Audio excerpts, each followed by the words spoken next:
अस्सलाम वालेकुम एवरीवन, कैसे हैं आप सब लोग। उम्मीद है कि आप सब लोग ठीक होंगे, जहाँ होंगे खैरियत से होंगे। और आज की वीडियो का करते हैं आगाज़। बेसिकली मैंने जो है इससे पहले आपके साथ एक वीडियो शेयर की थी, जिसके अंदर मैंने आपको कहा था कि आपको पास्ट पेपर्स की ज़रूरत नहीं पड़ेगी, आपको बुक बाय करने की ज़रूरत नहीं पड़ेगी। कुछ इंपॉर्टेंट क्वेश्चंस मैंने आपके साथ शेयर किए थे इंग्लिश जूरिस्प्रूडेंस के, और मैंने आपको कहा था कि इनके जो है वो स्पेसिफिक क्वेश्चंस जो हैं, जो इंपॉर्टेंट क्वेश्चन हैं, उसमें से भी कुछ स्पेसिफाइड क्वेश्चन जो है वो मैंने अपने चैनल पर उनकी वीडियोस अपलोड की हुई है, तो वो भी आप देख सकते हैं। तो उनमें से ही एक question, most important question, which is Austinian theory, जो मैं आज आपके साथ शेयर करूंगी एग्जाम पॉइंट ऑफ व्यू के लिहाज से, कि लॉन्ग क्वेश्चन को आपने पेपर के अंदर किस तरह से प्रेजेंट करना है या किस तरह से अटैम्प्ट करना है।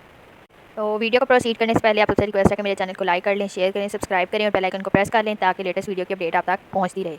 और वो वीडियो जिसके अंदर मैंने कुछ इंपॉर्टेंट क्वेश्चन शेयर किए थे आपके साथ इंग्लिश जूरिस्प्रूडेंस के, वो भी मैं इसके अंदर डिस्क्रिप्शन बॉक्स में उसका लिंक शेयर कर दूँगी आपके साथ, ताकि आप इंग्लिश जूरिस्प्रूडेंस से रिलेटेड जितने भी लेक्चर्स हैं उनकी वीडियोस आप तक पहुंचती रहें। आप मेरे चैनल को काइंडली जो है ना टाइम टू टाइम विजिट करते रहें, ताकि आपके पास वो जो है कलेक्शन कंप्लीट हो जाए क्वेश्चंस की, ताकि आपको बुक की ज़रूरत ना पड़े, आपको नोट्स की ज़रूरत ना पड़े, आपको कॉलेजेस की ज़रूरत ना पड़े या पास पेपर्स की ज़रूरत ना पड़े। आप सेल्फ स्टडी से ही जो है वो इंग्लिश जूरिस्प्रूडेंस के ऊपर ग्रिप जो है वो अपनी बना लेंगे। तो चलते हैं जी अपने क्वेश्चन की तरफ। पहले आपको इंट्रोडक्शन पता होना चाहिए, तो इंट्रोडक्शन में आप मेंशन करेंगे जॉन ऑस्टिन के बारे में, ठीक है। तो इसका इंट्रोडक्शन है कि John Austin was an English legal theorist who strongly influenced British and American law with his analytical approach to jurisprudence and his theory of legal positivism, जिसे हम ऑस्टिनियन थ्योरी भी कहते हैं। And Austin called the father of English jurisprudence and founder of analytical school. He applied the analytical method and confines his study only to the positive law. Positive law वो law है जिसे वो कहता है कि लॉ एक्चुअली एग्जिस्ट, जैसे law है as it is, law को डिस्कस करना उसकी थ्योरी थी, यानी कि ये उसका मेथड था, एनालिटिकल मेथड था, जिसके अंदर वो कहता था लॉ एज इट इज़। अब जैसे मैंने आपको ऊपर डिस्कस किया कि ऑस्ट्रेनियन थ्योरी जो है वो मोस्ट इंपॉर्टेंट थ्योरी है, उसकी कुछ मेन वजूहत हैं कि ये जब भी पेपर के अंदर आती है ना, तो आपको एक कंफ्यूजिंग एलिमेंट के तौर पर भी आती है कि इसके डिफरेंट नेम्स हैं, तो उन नेम्स के थ्रू जो आपको कंफ्यूज किया जाता है। The first name is Austinian theory, the another name is gunman theory, another important name is imperative theory of law, another most important name is command theory, and other name is legal positivism या फिर positive theory of law. सो अब हम यहाँ पर इसका meaning देख लेते हैं। तो मीनिंग के अंदर हम देख लेते हैं जी, इसको हम जिस तरह हमने पहले डिस्कस किया कि इंपेरेटिव थ्योरी भी कहते हैं। तो इंपेरेटिव थ्योरी के लिहाज से वो कहता है the word imperative mean vitally important. वो तो सिंपल मीनिंग था। अब हम इसको इस तरह से एक्सप्रेस कर सकते हैं कि वो चीज़ जिसको अथॉरिटेटिव कमांड दे दी जाए उसको कहते हैं जी इंपेरेटिव, ठीक है, giving an authoritative command. Then वो कहता है it may refer to word mandatory, compulsory, necessary या obligatory. These all are the words which describe the meaning of imperative. Now move toward the definition. तो definition के अंदर उसने कुछ चार अहम लफ्ज़ इस्तेमाल किए हैं, उन चारों के ऊपर बेसिकली ये थ्योरी जो है वो डिपेंड करती है, या वो चार चीज़ें जो है इस कंप्लीट थ्योरी की डिस्क्रिप्शन है, उनको हम स्पेसिफिकली डिस्क्राइब करेंगे सिंगल टर्म को इंडिविजुअली तौर पे। देन फिर आपको इस जो थ्योरी का जो मेन पर्पज़ है या मेन एम है या ऑब्जेक्टिव है, वो आपको जो है वो डिटरमाइन हो जाएगा। तो डेफिनेशन कुछ इस तरह से है, वो कहता है law is the command of sovereign, the first word is command and the another one is sovereign that impose a duty. Now another important word is duty and backed by a sanction. Another important word is sanction. तो वो कहता है कि law क्या है, command है किसकी, sovereign की यानी कि हाकिम की, जो कि कुछ इम्पोज करती है duty. Now another important word is duty and back by a sanction. Another important word is sanction. तो वो कहता है कि लॉ क्या है, कमांड है किसकी, सॉवरन की यानी कि हाकिम की, जो कि कुछ इम्पोज करती है आप पे ड्यूटी, और उस ड्यूटी को इम्पोज करने के पीछे कुछ सैंक्शंस, कुछ सजाएं होती हैं, ठीक है। अब जैसे मैंने आपको कहा कि इसके अंदर चार टर्म्स को एक्सप्रेस किया जा रहा है, चार टर्म्स को डिस्क्राइब किया जा रहा है, जो कि एक्चुअली में इसको डिटरमाइन करने में हेल्प करेंगी कि what are actually the purpose of this theory. तो वो चीज़ कहलाते हैं जिसके फीचर्स या एसेंशियल एलिमेंट्स। तो फर्स्ट एलिमेंट है कमांड, जो कि लिमिट करता है बेस को, ठीक है। Then the another feature is sovereign, sovereign क्या है, superior political power. And the third feature is duty, जिसके अंदर इन्फोर्समेंट होती है। Another important feature is sanctions, जिसे हम सजाएं कहते हैं, तो वो कहलाता है जी अवार्ड्स, ठीक है, जिसके अंदर आपको कुछ ना कुछ काम के पीछे कुछ ना कुछ आपको ये होगा कि जी ये रिस्ट्रिक्शंस है आप पे, ठीक है। अब हम बारी बारी इन फीचर्स को डिस्कस कर लेते हैं। तो फर्स्ट फीचर है दी कमांड। तो वो कहता है command is order issued by political superior to an inferior, ठीक है। कमांड अब हमें डिस्क्राइब होगी कि कमांड क्या चीज़ है। अब हम चलते हैं जी कमांड्स की टाइप की तरफ। तो ऑस्टिन के मुताबिक उसकी दो टाइप्स थी। The first one is general command, another is particular command, ठीक है। तो जनरल कमांड वो कमांड है जो होल कम्युनिटी के लिए इशू की जाती है, और ऑस्टिन के मुताबिक उसने कहा था कि कंटिन्यूस होनी चाहिए और लॉफुल होनी चाहिए, जो जनरल कमांड है, ठीक है। Another command is particular command, जो कि पार्टिकुलर कम्युनिटी या इंडिविजुअल के लिए जो है वो इशू की जाती है, उसको कहते हैं जी पार्टिकुलर कमांड। अब कमांड्स की कुछ कैरेक्टरिस्टिक्स भी बता दी ऑस्टिन ने। अब उसने कमांड्स को बताया, दो तरह से डिस्क्राइब किया कि कुछ कमांड्स उसने कहा जो लॉ हैं और कुछ जो है वो लॉ नहीं है। तो उसने कहा कि कमांड लॉ तब बनती है जब उसके साथ कोई सैंक्शंस जो है वो अटैच हो जाती हैं। सो वो कहता है when the sanction is attach with the order of superior and enforceable through physical force and become law, ठीक है। कि जब कोई सैंक्शन अटैच हो जाती है किसी सुपीरियर के ऑर्डर के साथ, फिर वो जो है वो फिजिकल फोर्स के थ्रू जो है वो इन्फोर्सेबल हो जाता है, तो देन वो जो है वो कमांड लॉ बन जाती है, ठीक है। अब उसने कहा फिर कुछ कमांड्स होती हैं जिनको लॉ कंसीडर नहीं किया जाता, तो वो कौन सी हैं। उसने कहा वो रूल्स जिनके साथ विश ऑफ सब्जेक्ट अटैच हो जाता है, कि यू कैन फॉलो और you can not follow, you can obey और you can not obey. You can say as per your own wish, कि जिस तरह आपका दिल करे आप कर सकते हैं, आपका दिल करे आप उसको अडॉप्ट कर लें, आपका दिल करे आप उसको रिजेक्ट कर दें। तो ये कमांड्स तो थी, इनको लॉ नहीं कहा गया था, ये कुछ रूल्स है जो कि आपकी विश पर डिपेंड करते थे। These all are the summary of command, the first feature or first element. Now move towards another element which is sovereign, ठीक है।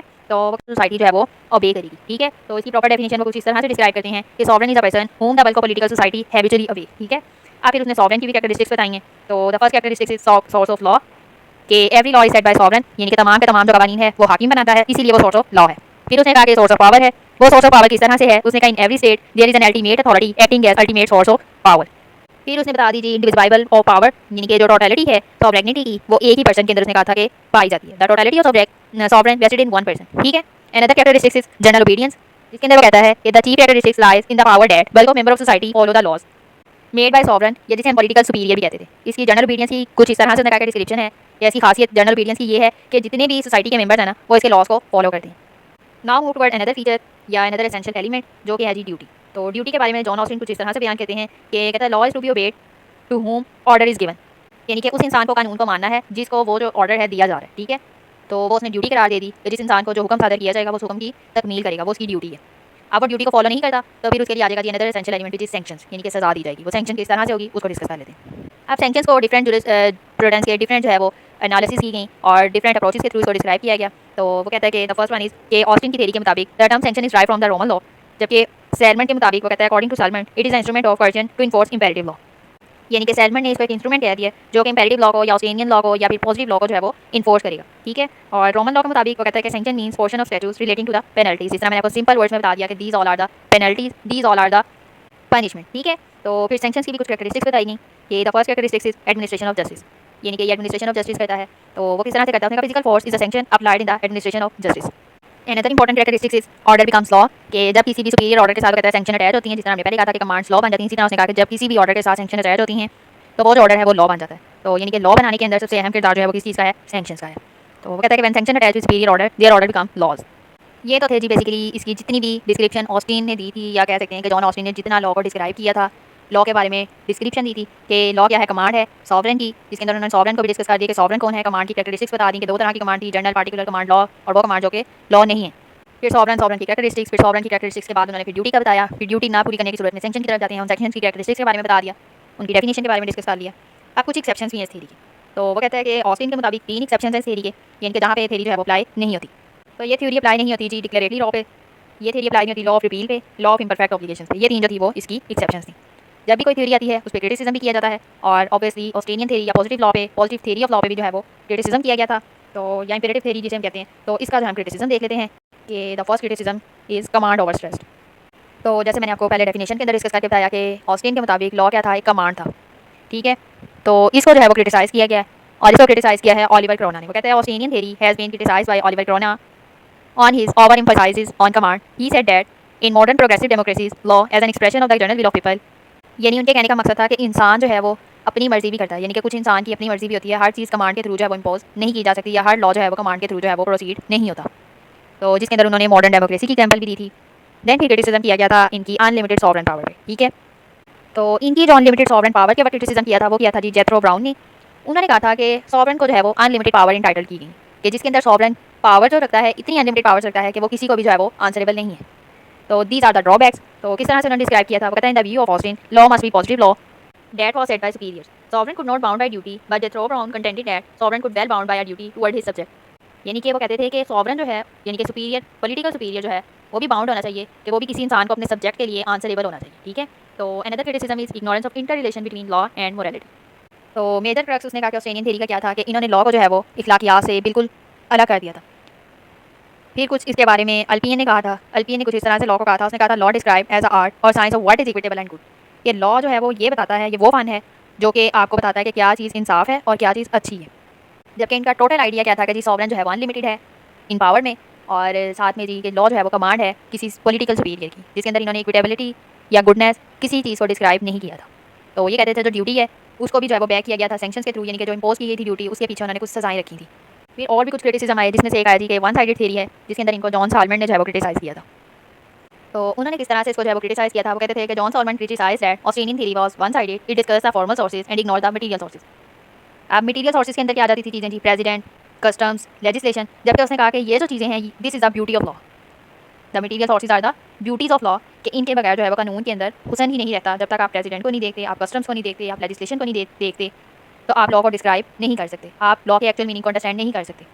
जिस तरह से हमने सबसे पहला क्रिटिसिज्म डिस्कस किया ओलिवर कोरोना का, कि उन्होंने कहा कि इन्होंने कमांड को ओवर स्ट्रेस किया है, इसी तरह जॉन सॉल्मर ने भी क्रिटिसाइज किया था कमांड ओवर स्ट्रेस के ऊपर। उन्होंने कहा था कि some laws are not commands as law provide freedom of speech, freedom of interest and ownership rights. ये कुछ जो कवानीन है वो आपको आज़ादी देते हैं, बोलने की आज़ादी, रहने की आज़ादी, मलकियत की आज़ादी, यानी कि हर चीज़ या हर कानून जो है वो हुक्म नहीं होता।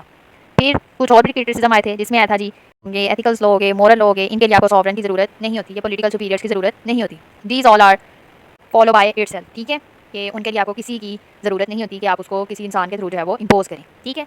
फिर आ गया था जी जो इसका नाम भी है, जिस नाम से जानी जाती है, गनमैन थ्योरी। तो ये भी क्रिटिसिज्म था। उसने कहा था some of critics have criticised theory as gunman theory because it makes no distinction between law and command of bank robber who order to give money on gun point. यानी कि basically gunman theory भी उन्होंने command की base पर उन्होंने कहा था कि बेसिकली इसके अंदर सबसे मेन जो उन्होंने ड्रॉबैक कंसीडर किया वो है जी कमांड ओवर स्ट्रेस। कि यहाँ पर भी वो कहते हैं कि ये तो इसी तरह जिस तरह कोई बैंक में चोर आया, उसने हुक्म दिया कि आप तमाम पैसे मुझे दे दें, और आपने गन पॉइंट पर उसको तमाम चीज़ें दे दी। इसी तरह कमांड का हिसाब है कि कमांड की बेस पे आप जो चाहेंगे वहाँ से मनवा लेंगे। तो फिर इसके कुछ नेम्स हैं, other names are gunman theory, Austinian theory, positive theory, legal theory. अब ये कुछ चीज़ों पे अप्लाई नहीं होती, which is international law, Mohammedan law and constitutional law. These all are the description of Austinian theory. और ये थी आज की video. Do comment for your desire video. Thanks for watching.